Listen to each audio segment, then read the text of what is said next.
नमस्कार दोस्तों, स्वागत है आपका भक्ति मंत्र में। दोस्तों, हिंदू पूजा पद्धति में देवी देवताओं की परिक्रमा करने का विधान है, इसलिए मंदिरों में परिक्रमा पथ बनाए जाते हैं। सिर्फ देवी देवताओं के ही नहीं, पीपल, अश्वत्थ, तुलसी समेत अन्य शुभ प्रतीक पेड़ों के अलावा नर्मदा, गंगा आदि की परिक्रमा भी की जाती है, क्योंकि सनातन धर्म में प्रकृति को भी साक्षात देव समान माना गया है। आइए जानते हैं कि परिक्रमा क्यों जरूरी है, किस देवी देवता की कितनी परिक्रमा की जानी चाहिए, इसका महत्व क्या है और परिक्रमा करते समय किन बातों का ध्यान रखना चाहिए।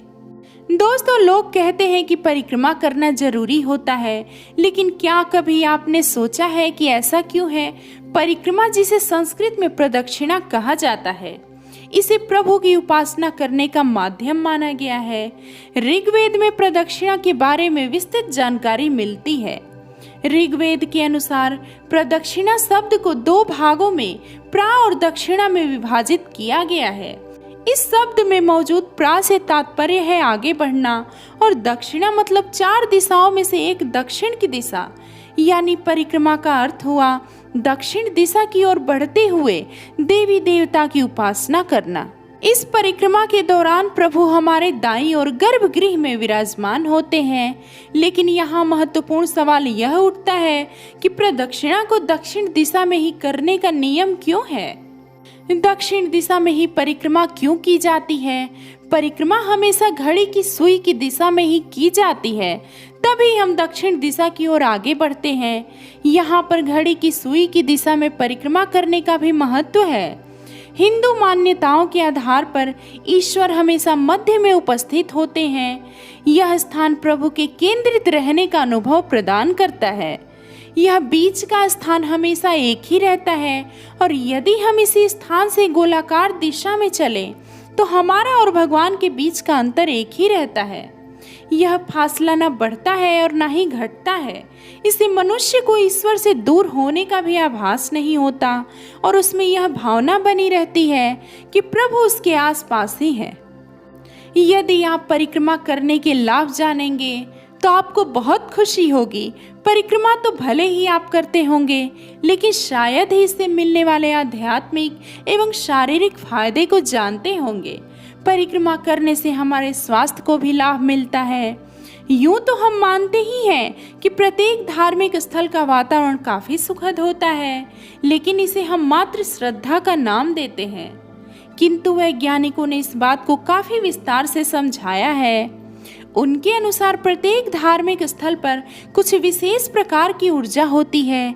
यह ऊर्जा मंत्रों एवं धार्मिक उपदेशों के उच्चारण से पैदा होती है। यही कारण है कि किसी भी धार्मिक स्थल पर जाकर मानसिक शांति मिलती है। परिक्रमा से मिलने वाला फायदा भी इसी तथ्य से जुड़ा है।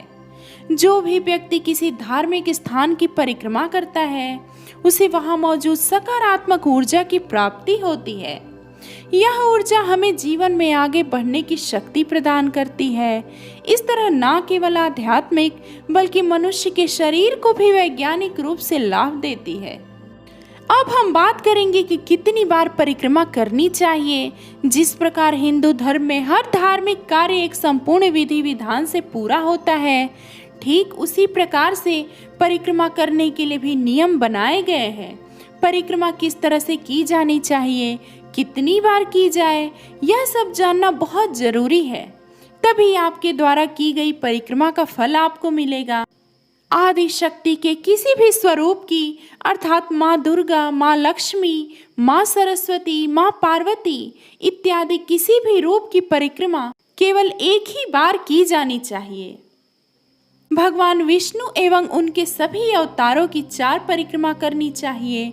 गणेश जी और हनुमान जी की 3 परिक्रमा करने का विधान है। शिव जी की आधी परिक्रमा करनी चाहिए, क्योंकि शिव जी के अभिषेक की धारा को लांघना अशुभ माना जाता है।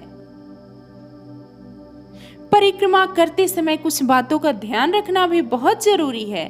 परिक्रमा कितनी बार करें यह तो आपने जान लिया, लेकिन परिक्रमा करते समय कुछ बातों का विशेष ध्यान भी रखें, क्योंकि इस दौरान की गई गलती आपकी परिक्रमा को बेकार कर सकती है। परिक्रमा करने के आपके उद्देश्य को निष्फल कर सकती है। आप जिस भी देवी देवता की परिक्रमा करते हैं उनके मंत्रों का जप करना चाहिए, इससे आपको अधिक लाभ मिलेगा। भगवान की परिक्रमा करते समय मन में बुराई, क्रोध, तनाव जैसे भाव नहीं होने चाहिए। परिक्रमा करते समय ये मंत्र भी बोल सकते हैं, यानि कानि च पापानि जन्मांतर कृतानि च तानि सर्वाणि नश्यन्तु प्रदक्षिणे पदे पदे। इस मंत्र का अर्थ यह है कि हमारे द्वारा जाने अनजाने में किए गए और पूर्व जन्म के भी सारे पाप प्रदक्षिणा के साथ साथ नष्ट हो जाएं। परमपिता परमेश्वर मुझे सद्बुद्धि प्रदान करे। परिक्रमा स्वयं आपका मन शांत जरूर करती है, लेकिन उससे पहले भी आपको खुद को शांत करना होगा। एक बात का विशेष ध्यान रखें कि परिक्रमा हमेशा नंगे पैर ही करें।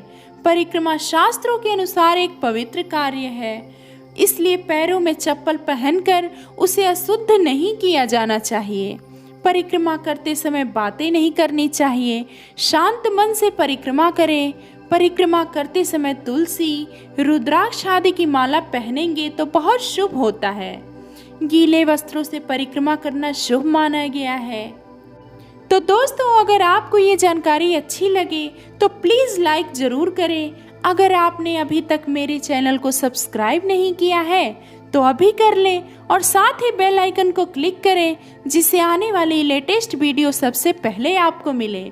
मिलते हैं कुछ और नई जानकारी के साथ, तब तक के लिए नमस्कार।